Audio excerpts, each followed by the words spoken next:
Taga naman tag ways nga pwede ta mo learn o basa-basa tag mga books, tanaw tag mga motivation nga salida, no? Pwede po na siyang inana or bisan pag maglantaw ta sa itong mga ka-content creator ng mga videos nila, daghan po katag ma-learn na guys. Then ma-updated po taon sa mga bagong mga latest na mga trending, di ba? Kung nata sa online nga platforms, no? So mapo na siya advantage guys, no? Once nga active ka sa any social media platforms, no?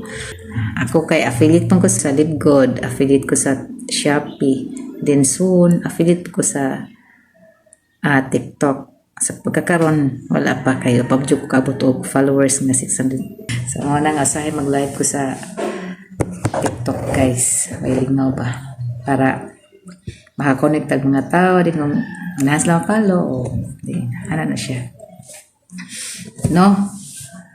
So diri sa Facebook okay lang ita rin yung post tag mga nindot sa mga content para ay progress diri sa ato ang pagka-content creator, no? So ana na lang.